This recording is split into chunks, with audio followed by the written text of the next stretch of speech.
छत्तीसगढ़ कामधेनु विश्वविद्यालय अंतर्गत director extension education के हमर पशुधन चैनल में आप सभी का स्वागत है।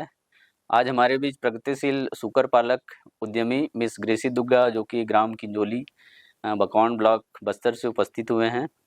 इन्होंने एनएलएम अंतर्गत 100+10 सुकर यूनिट जो कि 60 लाख का जो पूंजीगत निवेश था और इसमें 30 लाख सब्सिडी मिला था, इसके अंतर्गत ये सुकर पालन चालू किए हैं।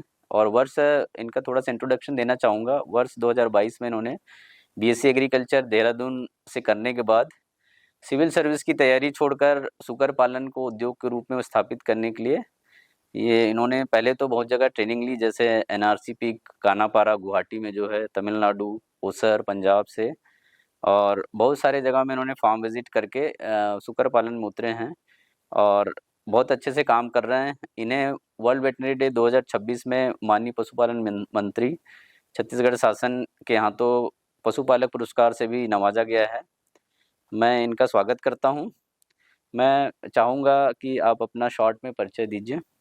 सबसे पहले तो सर आपको और आपकी टीम को सबसे बड़ा धन्यवाद कि आपने मुझे यहाँ बुलाया। Thank you. मेरा नाम ग्रेसी दुग्गा है। मैं जिला बस्तर गांव किंजोली में सूअर पालन कर रही हूँ और मैंने 2023 में अपना बीएससी एग्रीकल्चर कंप्लीट करा। और मैं सर आपको बताना चाहती हूँ कि एग्रीकल्चर में हमारा राविंग होता है, रूरल एग्रीकल्चर वर्किंग एक्सपीरियंस। तो उसमें भी मैंने अपने इंटर्नशिप में पिग फार्म को ही चूज़ करा था। तो वहीं से मेरे को एग्रीकल्चर के दौरान ही क्लियर हो गया था कि मुझे पिग फार्म में आना है। और उसके बाद जैसे ग्रेजुएशन ख़त्म हुआ तो फिर हमें एनएलएम के बारे में पता चला, नेशनल एग्रीकल्चर कमीशन में, तो हमने उसके लिए अप्लाई करा। जब तक वो प्रोसेस चल रहा था उसके बीच में हम मैं अलग अलग जगह गई और कहाँ कैसे कैसे टेक्निक्स, कैसे कैसे रख रखाव होते हैं उसको और समझा, सीखा। चलिए, आप अपना शॉर्ट में परिचय देने के बाद मैं चाहूँगा कि सुकर पालन व्यवसाय में रुख होने का क्या कारण है? जी सर, पहले तो जैसे हमें यूपीएससी करना था और उसके बाद जैसे हम कॉलेज में थे तब थोड़ा सा एक एज अ स्टूडेंट मैं आपको बताना चाहती हूँ, हम जैसे कॉलेज में रहते हैं तो हमें ना कॉम्प्रोमाइज़ करना पड़ता है कुछ चीज़ों को, तो वो कॉम्प्रोमाइज़ मुझे नहीं करना था। तब मुझे पता चला कि नहीं, मुझे खुद का व्यवसाय शुरू करना है। अब उस समय क्लियर नहीं था कि एनिमल हस्बेंड्री लूँ कि फॉरेस्ट्री में जाऊँ कि एग्रीकल्चर में जाऊँ। तो मैंने अलग अलग स्लॉट्स बनाए, फिर देखा किस किस में मेरा इंटरेस्ट है, किस किस में इंटरेस्ट नहीं है। और फिर जैसे हम आदिवासी समुदाय से आते हैं, हमारी ट्राइबल्स में जो सूअर है वो हमारी संस्कृति और परंपरा का हिस्सा रहा है, हम लोग के खान पान का भी हिस्सा रहा है। तो हमने गांव में देखा था कि वो ऑलरेडी डोमेस्टिक वे में हमारे गांव वाले बहुत टाइम पहले से करते आ रहे हैं। तब देखा कि इसमें तो कॉम्पिटिशन नहीं है, और जब और रिसर्च करा तो पता चला कि ये वर्ल्ड क्लीनेस्ट एनिमल में से भी एक सूअर आता है, क्योंकि उसके अंदर स्वेट ग्लैंड्स नहीं होता है। तब मैंने सोचा कि पिग फार्मिंग करते हैं, उसमें कंपटीशन भी नहीं है और हम लोग के लोग उसको करेंगे तो इससे क्या, एक पॉइंट ऑफ व्यू भी लोगों का चेंज होगा। और जितने ट्राइबल्स हैं वो लोग पहले से करते आ रहे हैं तो उनको एक दिशा मिलेगी कि इसको और अच्छे से वो लोग कैसे कर सकते हैं। तो यही रीज़न था सर। आपकी सोच बहुत अच्छी है। मैं इसके बारे में जानना चाहूँगा कि ये इसकी जानकारी कहाँ से मिली और इसको गाइड करने में किसकी किसकी महत्वपूर्ण भूमिका रही? सबसे पहले तो सर मैं आपको धन्यवाद देना चाहती हूँ। जैसे मेरा एग्रीकल्चर ख़त्म हुआ था तो उस बीच में हम लोग मैं और मेरे जो फैमिली वाले हैं, मैंने उनके साथ डिस्कस करा था। तो हम लोग वैसे भी सोच रहे थे कि इसमें कहाँ हम लोग को स्कीम के बारे में पता चल सकता है या कैसे कैसे किया जा सकता है। तब मेरी मुलाकात आपसे हुई और भी पशु चिकित्सा विभाग से हुई। तब आप लोगों ने इसके बारे में अच्छे से डिटेल में बताया कि ये स्कीम आ रहा है और टाइम पीरियड भी जैसे बहुत पहले हो चुका था, तो इसमें अप्लाई कर देते हैं। तो उसमें मैंने सोचा कि अब सर वैसे भी मुझे करना ही था, चाहे वो गवर्नमेंट स्कीम हो चाहे प्राइवेट था। तो स्कीम में मैंने अप्लाई कर दिया और उसके बाद 7 महीने बाद वो अप्रूव्ड हुआ, तो उसके बाद फिर हम इसमें लग गए। लेकिन एक चीज़ ऐसा, जैसे मेरे को लग रहा था कि मेन हम लोग जब एज अ न्यू बडी हम लोग जब सोचते हैं कि सूअर पालना मुश्किल होता है, लेकिन उससे पहले वाला जो जर्नी होता है वो ज़्यादा टफ होता है। जब कंस्ट्रक्शन चल रहा होता है या जहाँ हम लोग का साइट सिलेक्शन होता है, वो हम लोग के लिए ज़्यादा चुनौतीपूर्ण रहा है।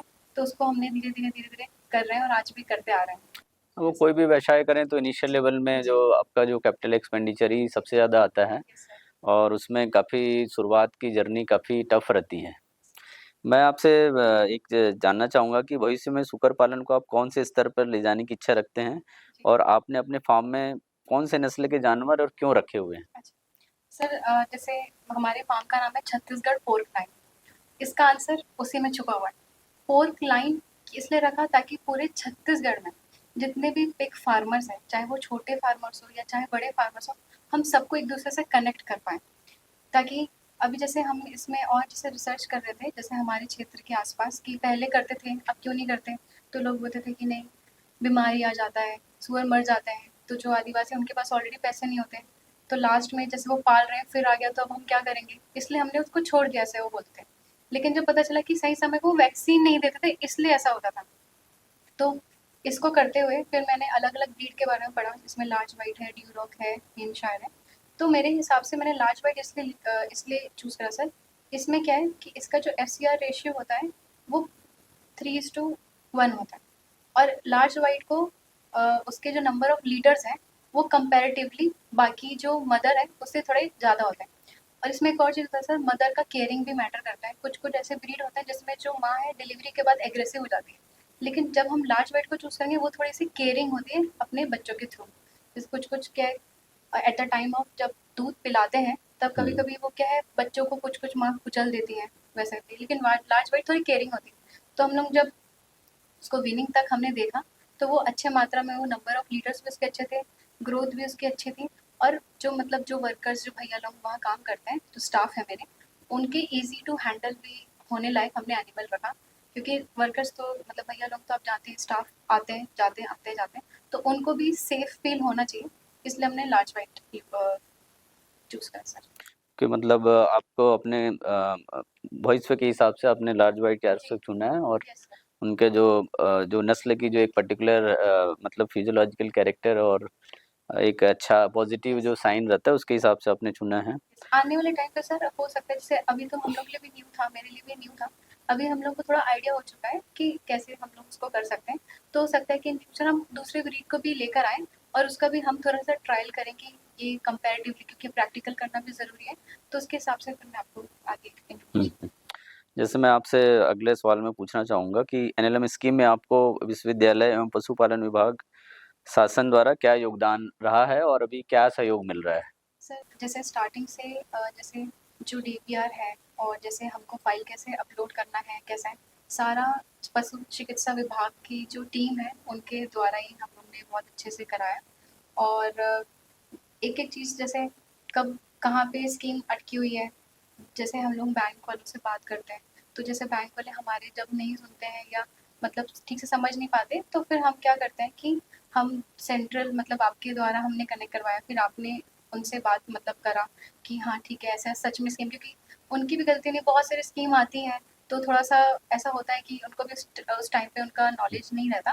तो जैसे आप लोग उनको बताते हो तो उनको भी भरोसा हो जाता है, फिर वो साइट आते हैं, फिर वो देखते हैं, तो उससे क्या होता है, हम बैंक वालों के साथ भी और आपके साथ भी, तो ये सबका एक जो सर्कल है वो एक दूसरे पे डिपेंडेंट रहता है, तो वो बहुत अच्छा होता है, क्लैरिटी मिल जाती है।